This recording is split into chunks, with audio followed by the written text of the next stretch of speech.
ಆತ್ಮೀಯ H16 news ಅರ್ಥಾತ್ ಸೀತಾರಾಮ್ಗೆ ಸ್ವಾಗತ. ನಾನು ನಿಮ್ಮ MI ಅಥವಾ ಮಲ್ಲಪ್ಪ ಜೋತ್ ಅವರ ಆತ್ಮೀಯರೇ.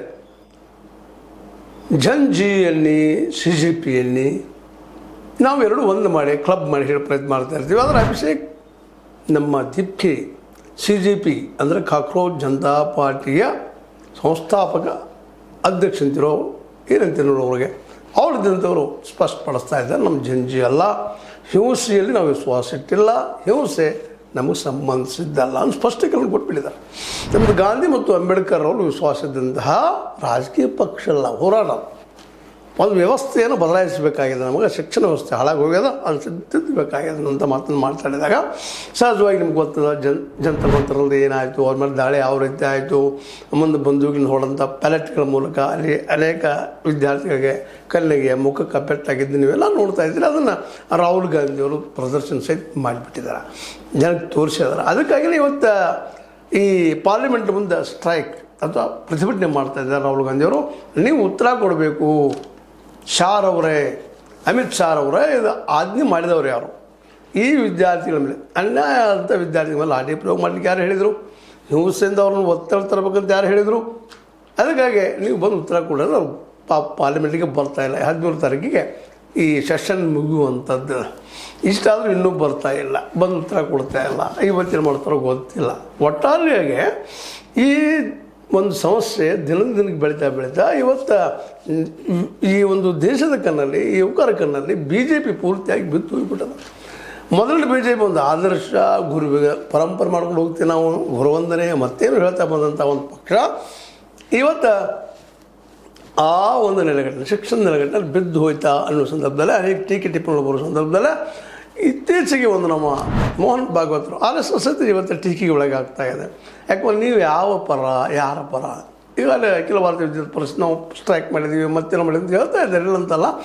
ಆದರೆ ಈ ಒಂದು CJPಯ ಹೋರಾಟಕ್ಕೆ ಬೆಂಬಲ ಹಾಕಿಲ್ಲ ಅನ್ನೋ ಪ್ರಶ್ನೆಗೆ ಇವತ್ತು ಮೋಹನ್ ಭಾಗವತರು ಅಂದ್ರೆ ಇವೆಲ್ಲ ABP ಆಗಿರ್ಬೋದು, ಇನ್ನುಳಿದ ರೈಟ್ ವಿಂಗದ ಸಂಘ ಪರಿವಾರದ ಅನೇಕ ಶಾಖೆಗಳಾಗಿರ್ಬೋದು, ಅವರೆಲ್ಲರ ಪರವಾಗಿ ಒಂದು ಮಾತು ಹೇಳ್ತಾ ಇದ್ದಾರೆ, ನಾವು ಜಂಜಿ ವಿರೋಧಿಗಳಲ್ಲ, ಅವ್ರು ನಮ್ಮ ವಿದ್ಯಾರ್ಥಿಗಳು, ಅತೃಪ್ತ ವಿದ್ಯಾರ್ಥಿಗಳು, ನೋವಾಗಿದೆ, ಶಿಕ್ಷಣದ ಬದಲಾವಣೆ ಆಗಬೇಕಂತ ಬಯಸ್ತಾ ಇದ್ದಾರೆ, ನಮ್ಮ ಬೆಂಬಲದನ್ನು ಅಂತ ಹೇಳೋ ಮಾತನ್ನು ಹೇಳೋ ಮೂಲಕ ಈ BJP ಎಸಗಿದ ತಪ್ಪನ್ನು, ಅದು ಅಪರಾಧಿಯ ತಪ್ಪನ್ನು ದೂರ ಸರಿತಾ ಇದ್ದಾರೆ. ಅಂದ್ರೆ ಇದೊಂದು ರೀತಿಯಿಂದ BJP ಮತ್ತು RSS ಮಧ್ಯೆ ಒಂದು ಕಂದಕ ನಿರ್ಮಾಣ ಆಯಿತಾ, ಅಥವಾ ಮೋಹನ್ ಭಾಗವತರು ಈ ಒಂದು ಏನಪ್ಪ ಅಂದರೆ ವಿದ್ಯಾರ್ಥಿಗಳಿಂದ ದೂರ ಸರಿಬಾರ್ದಪ್ಪ, ನಾವು ನಮ್ಮಿಂದ ಯುವಕರು ದೂರ ಸರಿಬಾರ್ದು ಅನ್ನೋ ದಿಶೆಯಲ್ಲೇ ಈ ಕ್ಲಾರಿಫಿಕೇಷನ್ ಕೊಟ್ಟಿದ್ದಾರೆ ಅನ್ನೋದು ಬೇರೆ ವಿಷಯ. ಆದರೆ ಇಲ್ಲಿಯವರೆಗಿನ ಡೆವಲಪ್ಮೆಂಟ್ಗಳು ಮಾತ್ರ ವಿಶೇಷವಾಗಿ ಏನಾಗಿಬಿಡೋದಪ್ಪ ಅಂತಂದ್ರೆ, ಇದು ಜಂಜಿ ಆಗಿರ್ಬೋದು ಅಥವಾ ಈ CJP ಮೂವ್ಮೆಂಟ್ ಆಗಿರ್ಬೋದು, ಒಂದು ರೀತಿಯ ಇದು ಕಾಂಗ್ರೆಸ್ ಮತ್ತು ಆಮ್ ಆದ್ಮಿ ಪಾರ್ಟಿಗಳಿಗೆ ಸಮೀಪ ಅಂತ ಹೋರಾಟ ಆಗ್ತಾ ಇದೆನಾ ಅನ್ನುವಂಥದ್ದು. ಅದರಲ್ಲೂ CJP ಸ್ಪಷ್ಟಪಡಿಸಿದ, ನಾವು ರಾಜಕೀಯ ಪಕ್ಷ ಅಥವಾ ರಾಜಕೀಯ ಪಕ್ಷಗಳ ಸಮರ್ಥನೆ ಕೇಳ್ತಾ ಇದ್ವಿ, ನಮ್ಮ ಪಕ್ಷ ಅಲ್ಲ. ಅದೇನೋ ಇರಲಿ, ಈ ಡೆವಲಪ್ಮೆಂಟ್ನಿಂದಾಗ ಇವತ್ತು RSS ಮತ್ತು BJPಗಳು ಬೇರೆ ಬೇರೆನಾ, ಅಥವಾ BJPಯ ಈ ಒಂದು ತಪ್ಪು, ಅದರಲ್ಲೂ ಜಂತರ ಮಂತ್ರದಲ್ಲಿ ನಡೆದಂಥ ಹೋರಾಟದಲ್ಲೇ ಇವರು ಗುಂಡು ಹಾಕಿದ್ದಾಗಿರ್ಬೋದು, ಮತ್ತೇನೋ ಆಗಿರ್ಬೋದು, ವಿದ್ಯಾರ್ಥಿಗಳು ದಾಳಿ ಮಾಡಿದ್ದಾಗಿರ್ಬೋದು, ಇವೆಲ್ಲವೂ ಇವತ್ತು ಏನಾಗಿಬಿಟ್ಟಿದವಪ್ಪ ಅಂತಂದ್ರೆ ಇಡೀ ದೇಶ ತುಂಬ ಖಂಡನೆಗಳಾಗ್ತಾ ಇದೆ. ದಿನಕ್ಕೆ ವಿರೋಧ ಪಕ್ಷಗಳು ಈ ಒಂದು ಘಟನೆಗಳನ್ನು ಉಪಯೋಗ ತಗೊಂಡು ಇವರೆಲ್ಲ ಯುವಕರ ವಿರೋಧಿಗಳು, ನಿರುದ್ಯೋಗ ಕೊಡಲಾರದಂಥವರು, ಶಿಕ್ಷಣ ಬದಲಾಯಿಸಲಾರದಂಥವರು ಅಂತ ಮಾತುಗಳನ್ನ ನಾವು ಇವತ್ತು ಕೇಳ್ತಾ ಇದ್ದೀವಿ. ಇದರ ಅರ್ಥ ಇಷ್ಟ, ಇವತ್ತು ವಿರೋಧ ಪಕ್ಷಗಳು ಇದರಿಂದಾಗಿ ಇವತ್ತು ನೋಡ್ರಿ ಇನ್ನೊಂದು ಡೆವಲಪ್ಮೆಂಟ್ ಆಗ್ತಾ ಇದೆ ಸಂದರ್ಭದಲ್ಲೇ ನಮ್ಮ BJPಗರು ಏನು ಮಾಡಿದ್ರು, ಮೋದಿ ಮತ್ತು ಶಾರ್ ಅವರು ಹೇಗಾದ್ರು ಮಾಡಿ ಕ್ಷೇತ್ರ ವಿಂಗಡಣೆ, ಡಿಲಿಮಿಟೇಷನ್ ಒಂದು ಆ್ಯಕ್ಟನ್ನು ಪಾಸ್ ಮಾಡ್ಕೋಬೇಕು, ಮಸೂದೆಯನ್ನು ಪಾಸ್ ಮಾಡ್ಕೋಬೇಕು ಅಂತ ಕುಳಿತಿದ್ರು. ಆ ಡಿಲಿಮಿಟೇಷನ್ಗಾಗಿ ಅನೇಕ ಪಕ್ಷಗಳು, ಅದರಲ್ಲೂ ಮುಖ್ಯವಾಗಿ ಈ ಒಂದು ತೃಣಮೂಲ ಕಾಂಗ್ರೆಸ್ಸಿನ 28 MP ಗಳಲ್ಲಿ 20 MP ತಮ್ಮತ್ತ ಸೆಳೆಯಲು ಯಶಸ್ವಿಯಾಗಿದ್ದರು. ಆದರೆ ಇವತ್ತು ನಿಧಾನಗತದಲ್ಲಿ 3 ಜನ MP ಸಿಡಿದು ಹೊರಗೆ ಬರ್ತಾ ಇದ್ದಾರೆ, ಮತ್ತು TMCಗೆ ಮರಳಿ ಹೋಗ್ತಾ ಇದ್ದಾರೆ, ಇನ್ನೂ ಕೆಲವರು ಬರ್ತಾ ಇದ್ದಾರೆ ಸುತ್ತುಳಿದ. ಹೀಗಾಗಿ ತನ್ನ ಕಾಲ ಬಿಡೋದು ಒಂದು ಏನು ಕ್ಷೇತ್ರ ವಿಂಗಡಣೆ ಮಾಡಿಕೊಂಡು ಒಂದು 800ಕ್ಕೂ ಹೆಚ್ಚಾಗುವಂತಹ MP ಒಂದು ಸಂಖ್ಯೆಯನ್ನು ಮಾಡಿಕೊಂಡು ನಾರ್ತ್ದಲ್ಲಿ ಹೆಚ್ಚಾಗ್ತಾವೆ ಸಂಖ್ಯೆಗಳು, ಅದನ್ನು ನಾವು ಶಾಶ್ವತವಾಗಿ ಆಡಳಿತವನ್ನು ಮಾಡಬಹುದು ಅನ್ನೋಂಥ ತರ್ಕ BJPಗೆ, ಶಾ ಅವರಿಗೆ ಮತ್ತು ಮೋದಿ ಅವರಿಗೆ. ಆ ದಿಶೆಯಲ್ಲಿ ಅದರ ಕ್ಷೇತ್ರ ವಿಂಗಡಣೆ ಮಾಡ್ಕೋಬೇಕು, ಅದ್ರ ಜೊತೆಗೆ ಮಹಿಳೆಯರ ಮೀಸಲಾತಿನ ಅದನ್ನು ಸೇರಿಸಿ ಮಾಡ್ಕೋಬೇಕು ಅನ್ನುವಂಥ ಒಂದು ಪ್ಲ್ಯಾನನ್ನು ಮಾಡಿದರು. ಆದರೆ ಇವತ್ತು ಆ ಪ್ಲ್ಯಾನ್ ಸಹಿತ ಉಲ್ಟಾ ಹೊಡೆಯುವಂಗೆ ಕಾಣ್ತಾ ಇದೆ. ಇದರಿಂದಾಗೆ ಈ ವಿದ್ಯಾರ್ಥಿಗಳ ಮೇಲೆ, ಅದರಲ್ಲೂ ಜಂಜಿಗಳ ಮೇಲೆ, ಅದರಲ್ಲೂ ಮುಖ್ಯವಾಗಿ CJPಗಳ ಮೇಲೆ ದಾಳಿ ಆಗಿದೆ ಜಂತರ್ ಮಂತರದಲ್ಲೇ. ಇದರಿಂದಾಗಿ ಇವತ್ತು BJPಗೆ ಇನ್ನುಳಿದ ಪಕ್ಷಗಳು ಹಿಂಸೆ ಇರ್ತಾ ಇದ್ದಾವೆ. ಮಧ್ಯದಾಗೆ ಈಗಾಗಲೇ ತೃಣಮೂಲ ಕಾಂಗ್ರೆಸ್ನ 3 ಜನ MP ಮತ್ತು ಮರಳಿ ಈ ಒಂದು ತೃಣಮೂಲ ಕಾಂಗ್ರೆಸ್ TMCಗೆ ಮರಳ್ತಾ ಇದ್ದಾರೆ. ಇನ್ನೂ ಉಳಿದ ಅದರಲ್ಲೂ ಮುಖ್ಯವಾಗಿ ಶರದ್ ಪವಾರ್ ಅವರಂತೂ ನಮ್ಮ ಪಕ್ಷದ ಬೆಂಬಲ ಇಲ್ಲ, ನಾವು ಈ BJP ಜೊತೆ ನಾವು ಗುರುತಿಸ್ಕೊಳ್ಳೋದಿಲ್ಲ ಅನ್ನೋ ಸ್ಪಷ್ಟಪಡಿಸಿದಾಗ ಅದೇ ಕಾಲಕ್ಕೆ ಶಿವಸೇನೆಯ ಈ ಠಾಕ್ರೆ ಅವರು ಕೆಲವು MP ಹಿಂಸರಿತಾ ಇದ್ದಾರೆ ಅನ್ನೋಂಥ ಮಾತುಗಳು. ಜೊತೆಗೆ ಒಂದು ಭರವಸೆ ಇತ್ತು BJPಗೆ, ಏನಪ್ಪ ಅಂದರೆ ಈಗಾಗಲೇ ಕಾಂಗ್ರೆಸ್ ಮತ್ತು DMK 22 MP, 22 ಪಾರ್ಲಿಮೆಂಟರಿ ಮೆಂಬರ್ಸ್ ಅವರು ಸಹಿತ ಸಪೋರ್ಟ್ ಮಾಡಬಹುದು, ಅವ್ರನ್ನ ಏನಾದರೂ ಮಾಡಿ ಪರಿಸ್ಕೊಂಡು ಪಾಸ್ ಮಾಡ್ಕೋಬೇಕಂತ ಮಾಡಿದರು. ಬಟ್ ಕಾಂಗ್ರೆಸ್ ಜೊತೆ ವಿರೋಧ ಅಂತ ಅದ. ಯಾಕಂದರೆ ಕಾಂಗ್ರೆಸ್ ನಡುವಿನಲ್ಲಿ ಕೈ ಬಿಟ್ಟು ಹೋಯ್ತಪ್ಪ TVK ಜೊತೆಗೆ, ಅಂದರೆ ಅಲ್ಲಿ ವಿಜಯರ ಜೊತೆಗೆ ತಮಿಳುನಾಡಿನ ಅಂತೇಳಿ ಸಿಟ್ಟಿದೆ ಅವರಲ್ಲ DMK ಅವರಿಗೆ.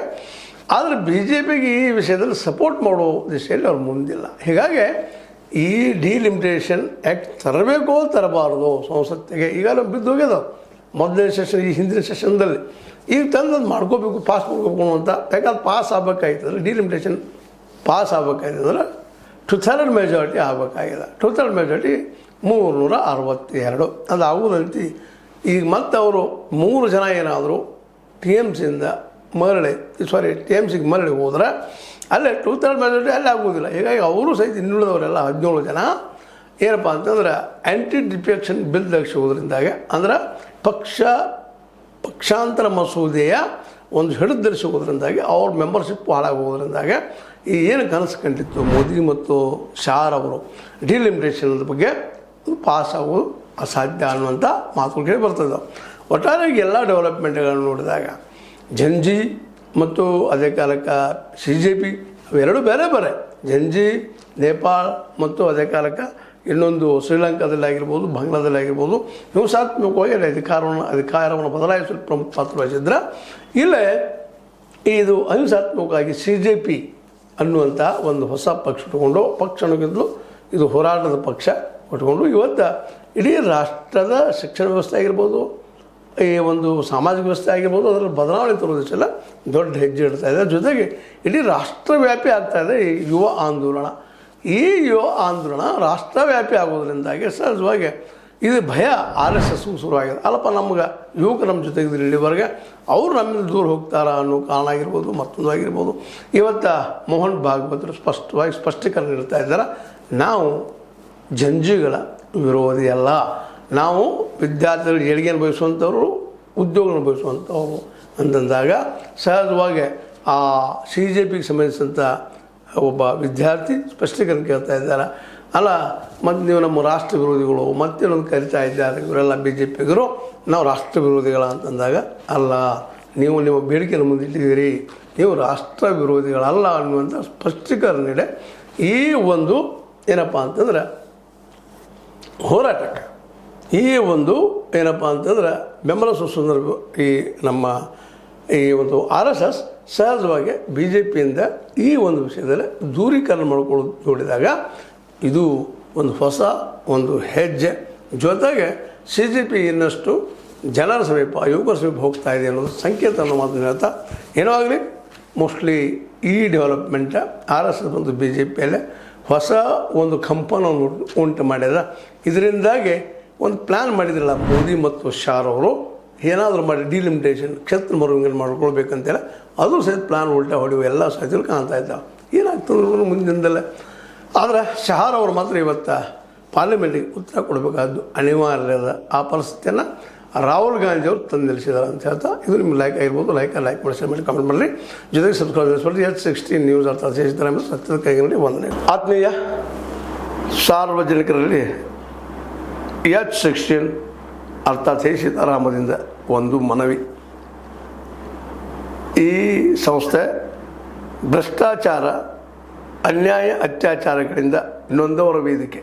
ಅನ್ಯಾಯಕೋರರ, ಭೂಗಳ್ಳರ ನಶಾ ಸಾರಾಯಿ ಮಾಫಿಯಾಗಳ ವಿರುದ್ಧದ ಧ್ವನಿ, ರೈತರ ಕೂಲಿಕಾರ ಕಾರ್ಮಿಕರ ಬಿದ್ದ ಸಮುದಾಯ ಜನರ ಧ್ವನಿ ಬೆಂಬಲವಾಗಿ ನಿಂತು ತನುಮನ ಧನದ ಸಹಾಯಕ್ಕೆ ಸಾರ್ವಜನಿಕರಲ್ಲಿ ಕೋರಿಕೆ. ದಾನದ ಸಹಾಯ ನೀಡಿ ಸ್ವಾತಂತ್ರ್ಯ ಪತ್ರಿಕೋದ್ಯಮ ಉಳಿಸಿ ಬೆಳೆಸಿ. ವಂದನೆಗಳು. ತಮ್ಮನ್ನೇ ನಂಬಿರುವ ಮಲ್ಲಪ್ಪ ಇ ಜೋತಾವರ್. ಈ ಕೆಳಗಿನ QR ಸ್ಕ್ಯಾನ್ ಮಾಡಿ ಅಥವಾ ಈ ನಂಬರ್ ಅಂದರೆ 7411402405ಗೆ ಇಲ್ಲ 9686864852ಗೆ ನೀವು ಫೋನ್ಪೇ ಮಾಡಿ, ಪೇಟಿಎಮ್ ಮಾಡಿ ಅಥವಾ ಇನ್ನಾವುದೇ ಮಾಧ್ಯಮದಿಂದ ಗೂಗಲ್ ಮೂಲಕ ಸಹಾಯ ಮಾಡಿ ಈ ಪ್ರಾಮಾಣಿಕ ಪತ್ರಿಕೋದ್ಯಮವನ್ನು ಉಳಿಸಿ ಅಂತ ಮತ್ತೊಮ್ಮೆ ಮನವಿ. ವಂದನೆಗಳು.